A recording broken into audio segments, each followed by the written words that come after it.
Whoops. Okay, let's get this started a little better. All right. Hey, y'all. Just a couple of quick concepts from section 2.1. Probably get rid of myself right here. We don't need to see my face, plus I'm in the way sometimes of the notes, and that can be a problem. So anyway, kind of some review concepts. Chapter 2 talks about polynomials. One of the first polynomials is a degree 1 polynomial, which equals a linear function. So, of course, they start off with asking questions about finding the equation of a line. If you can remember the things back from your Math 1 days, or even in grade school. I think one of the most popular linear equations that people deal with is y equals mx plus b. So when you hear and see the word linear, this might be the first thing that gets pulled, out of your brain, so to speak. So there you go. You got to read the question, find a linear function. We might want to start with that. But one of the things that you need first is that slope. So another formula you should remember right away is y2 minus y1, over x2 minus x1. The difference of y's over the difference in x's, the consistent and constant rate of change. Here's a nice little cat question, though. Now, if you get students that even after covering this get confused, wait, what the heck does that mean right there? Well, everything I've been saying in class is input, say it, output. So you input -1, f of -1. -1 is the input, and the output ends up being 2. When you input 3 into this linear function, the output's -2. So this is just a fancy function formatting of showing that relationship of input-output or showing a coordinate. Very simple. So the first thing you actually do is find the slope of this line. Difference of y's, I decided to go -2 minus 2 over, you must do now 3 minus -1, going in the same order, selecting those coordinates. That gets you -4 over 4, which is equal to -1. And now you have your slope value. The next thing you do is take that slope value and plug it in, and then take any one of these two coordinates and plug them in for x and y to find b. So I'll take I'll take the second one there. X is 3, y is -2. If it helps you to highlight there, there's that one. I decided the second coordinate wouldn't matter if I picked the first coordinate. Plugging in. So that's just very simple substitution. -2 equals -3 plus b. Add 3 to both sides. 3 plus -2 equals 1. So the final equation of this line is bring back the y, plug in the slope because this is always the slope, bring back the x, and then plug in that y-intercept or b that you found. All right. Okay, I'm actually doing this with my math tours right now. That is not a line. So the next polynomial we're usually dealing with a lot before this class is x squareds. Okay, and those are parabolas. So again, we're getting into the polynomial section. So here are the first two basic ones, and hopefully you remember these. Okay, I'll just give you and share some things that we probably should know moving forward about parabolas. And again, we're dealing with this right now in Math 2 Honors. We have 3 different forms. That's called standard form. ax squared plus bx equals c, or plus c, blah, blah, blah. That was terrible. And then this one, which is called vertex form. I'm going to stop here and we'll talk about another form. Okay, fine. X-intercept form. This is called vertex form. We're actually toggling between all 3 forms in Math 2 right now. Fine. We have the time. The third one is intercept or X-intercept form. We're trying to call it that in our class because these are the X-intercepts when you have this form. And I'll show you which one we're going to end up using here. For for some reason they use P and Q, where P and Q would be the x-intercepts of the parabola, if they exist. Sometimes you don't have the x-intercepts because the parabola faces up and the vertex is above the x-axis, but blah, blah, blah, blah, blah. So when I look at this question, that is the vertex. So I'm going to select vertex form here for this situation. I'm going to go ahead and erase this. The reason I'm going to use that is, and hopefully you remember this, and this is also in shifted form. Oh, great. I hope people are yelling at me right now. It's x minus h squared. My bad, dogs. Plus k. But this is also shifted form, which I believe we discussed a little bit in chapter 1. We were talking about those shifts, right, left, up, down, and called it the vertex. Yes, we did. All right. So I have that shift left 1, or that makes the h minus 1 there, and the shift 5 up. That's just a really adjusted scale. Let's go by 5s. According to that coordinate being what it is. So kind of like the same thing in the last question, but this is a parabola, so I must use a parabola equation, right? So then what else do I do? Well, I also have this arbitrary point here, x comma y. Nothing special about it, but it is some arbitrary x comma y that I may plug in for x and y. And then that's 2 minus. Oh, then lo and behold, I just have a, which will tell me that a should be negative, knowing a parabola going down. A little bit of information from our last chapter as well. Minus the negative 1 is plus. 2 plus 1 is 3. 3 squared is 9. Don't do something silly here. Students often at this point try to take 9 and 5 and shove it together and make it 14. No way. No way. You subtract 5. Oh, we're going to get a nice little number here. And then a equals negative 2. And then we go back and rewrite the equation, bringing back the y, putting the negative 2 in, and then bringing back the x, and the vertex is the vertex for this one parabola. So it will stay as x minus a negative 1 plus 1, and then plus 5 on the outside. So read that it's a quadratic, and then hopefully you remember these 3 forms. Really, the one we're going to be hitting right now is this, and we'll talk about some things you should know about standard form later. But that's a parabola in vertex form, so we're going to use the vertex form. And last but not least, this real quick thing we're doing here, just kind of giving you some things. Hopefully you remember from Math 2 days. Blah, blah, blah, blah, blah. And I'll have to see what we got there for which one we're dealing with. Is it meters per second or feet per second? You must read that for a particular question. And I love this. I actually shared this with my Math 2 honor students again.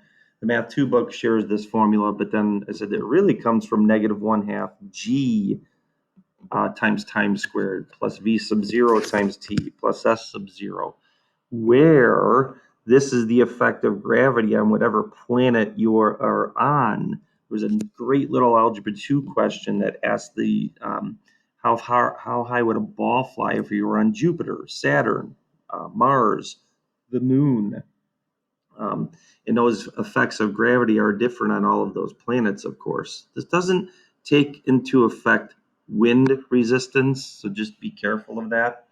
So the one that you remember is probably the negative 16t squared one, all right? Because the gravity effect on our heads is pulls down on us at 32 feet per second. Or if you're a physics person, they like using the 9.8 meters per second squared as the effect of gravity. So if it's in feet per second, it's negative 16t squared in front of this. If it's meters per second, it's negative 4.9 t squared. So just making sure you understand that. All right, then looking at this question, this is what happens. They throw up a baseball straight up with an initial velocity of 48 feet per second. So I'm going to break that formula down again. Since it's feet per second, you're going to see this. Let's call it h of t, height over time, equals. You know, to remember that 32 feet per second, times negative a half, just remember it's negative 16t squared. And I hope you remember this formula. And then let's go ahead and write the parts here. What was that v sub 0? That's the initial velocity. What's the h sub 0? That is, well, they use s sub 0. I don't know why s. In our honors class, we call it h sub t. I'll stick with the book and use the S's formula. This is height over time.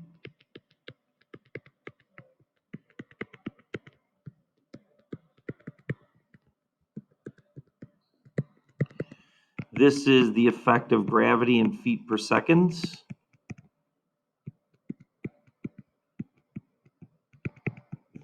This is the initial velocity. And I know it says it all up there, but sometimes we like to simplify it what they have written in the math terms. And then I don't know why S should be h sub 0. This is the initial height. Of course, it matters where you start in throwing this one. Okay, find the equation that models the ball in t seconds after it's thrown. So S sub t, since it was in feet per second, it's negative 32 divided by 2. And then the initial height, we can still see it up there. I'm sorry, initial velocity is 48t. And the initial height is 3.5 feet above. So there it is. That's letter A. That's your equation, and you'll have to know how to fill that in.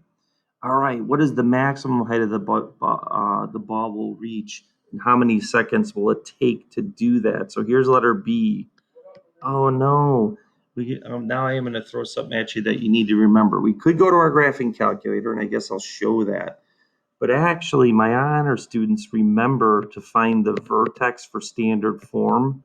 It's the magic formula, negative b over 2a, comma, f of negative b over 2a.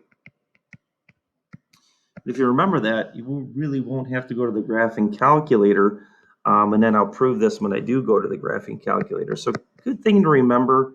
I kind of didn't want to bring it up yet up here when you're in standard form, that's how you find the vertex. But, in this other question, this doesn't have, we have the vertex, so it's much better to use the vertex form. But you know what? We should remember certain things, and me saying it, be like, oh, yeah, okay, I get it. So I'm going to do it with a graphing calculator first. Because what does it ask?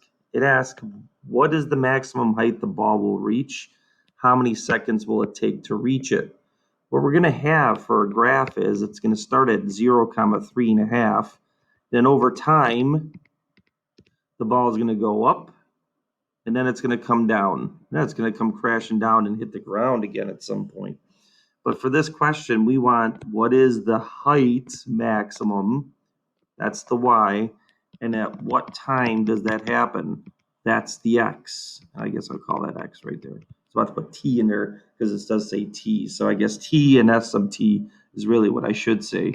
T, and then this is s sub t, which represents y. All right, good. So it's negative 48 for the x coordinate. Negative 48 divided by 2 times, let's just change this. This is the x coordinate, or the t coordinate for at what time this occurs. So 48 negative over 2 times negative 16, which is, I think, I'm going to cancel those negatives, 1.5. Yep, 16, 32, 48. This ends up being 1.5, which means 1.5 seconds. And then when I plug that in, let's call it S of 1.5. What do we end up getting for that? Negative 16, 1.5 squared, plus 48, 1.5, plus 3.5. And, oh, sorry, it's going to take forever for my calculator to open. Let's all just sit and watch the screen as it takes forever. This situation to be opened, blah, blah, blah, blah, blah. Hope everyone's doing fine after the fine weekend. Hey, look at that.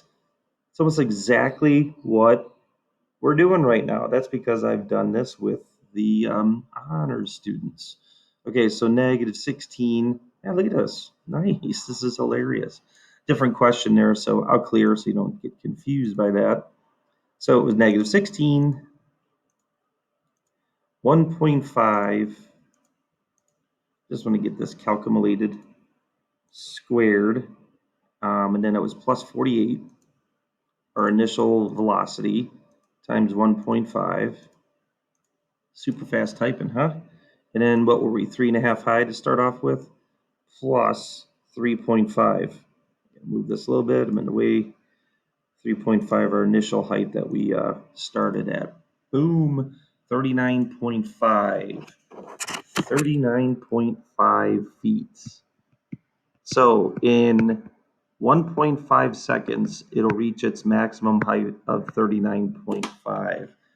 Well, now I'm going to cheat, because I am going to show you how you could have done this on the graphing calculator. Clear. Negative 16 t squared. Can't do t, got to do x. Plus, okay, got out of the squared. 48t, nope, got to do x. Plus 3.5. I already know what the answer is. So I'm going to go to my window right away for speed purposes. And this will be a trial and error. We saw that it happened in like 1.5 seconds. So I'm going to go like -1 to like 5 seconds or maybe 6 seconds into this situation. But really what I have to change is my Y maximum. I have it at 39.5 feet. So I'm going to go to 50, and this will make sure that I see the whole situation in its graph. So I got to change my Y step. I'm not sure why that looks so bad, but here we go. We've already done this too. This is a maximum. So this is finding the maximum, left bound, right bound. Okay, got to get left. So I'm just showing you what the answer that we already found is, but by using the graphing calculator. Right bound, enter, enter, and there you go. In 1.5 seconds, it will reach 39.5 feet. So being able to analyze that as well is important. Okay.